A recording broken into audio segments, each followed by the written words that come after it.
ભારત વિકાસ પરિષદ ખેડબ્રહ્મા દ્વારા એસટી સ્ટેન્ડે ઠંડી છાશ વિતરણ કરાઈ। સંપર્ક સહયોગ સંસ્કાર સેવા અને સમર્પણના ભાવને ભરેલ રાષ્ટ્રપ્રેમી લોકો દ્વારા ચાલતી ભારત વિકાસ પરિષદની ખેડબ્રહ્મા શાખા દ્વારા તારીખ 30/5/2024 ગુરુવારના રોજ બપોરે 12:30 થી 3 કલાક દરમિયાન ખેડબ્રહ્મા શહેરના મુખ્ય એસટી બસ મથકે બસમાં મુસાફરી કરતા તથા હાઈવે રોડ પરથી આવતા જતા તથા અંબિકા માતા મંદિરે જતા આવતા લોકોને ઉનાળાની કાળઝાળ ગરમીમાં ઠંડી મસાલા છાશનું વિતરણ કરવામાં આવ્યું। આ પ્રસંગે ભારત વિકાસ પરિષદ ખેડબ્રહ્મા શાખાના પ્રમુખ ડોક્ટર હર્ષદભાઈ પટેલ, સેવા પ્રમુખ ડોક્ટર રોહિત દેસાઈ, ડોક્ટર પરેશભાઈ મહેતા, સહમંત્રી Hasmukhbhai Panchal, dentist Dushyantbhai Darji, doctor Harpalsinh Chauhan, Gunvantsinh Rathod, Shaktisinh Gohil, depot manager Kharadi સાહેબ,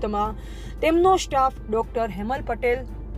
વાડીભાઈ પટેલ, શૈલેષભાઈ પટેલ, જેબી ગુજરાત ન્યૂઝ જિલ્લા ચીફ બ્યુરો વગેરે હાજર રહ્યા। રિપોર્ટર જયેશ ઠાકોર સાથે શૈલેષ પટેલ, જિલ્લા બ્યુરો ચીફ, સાબરકાંઠા।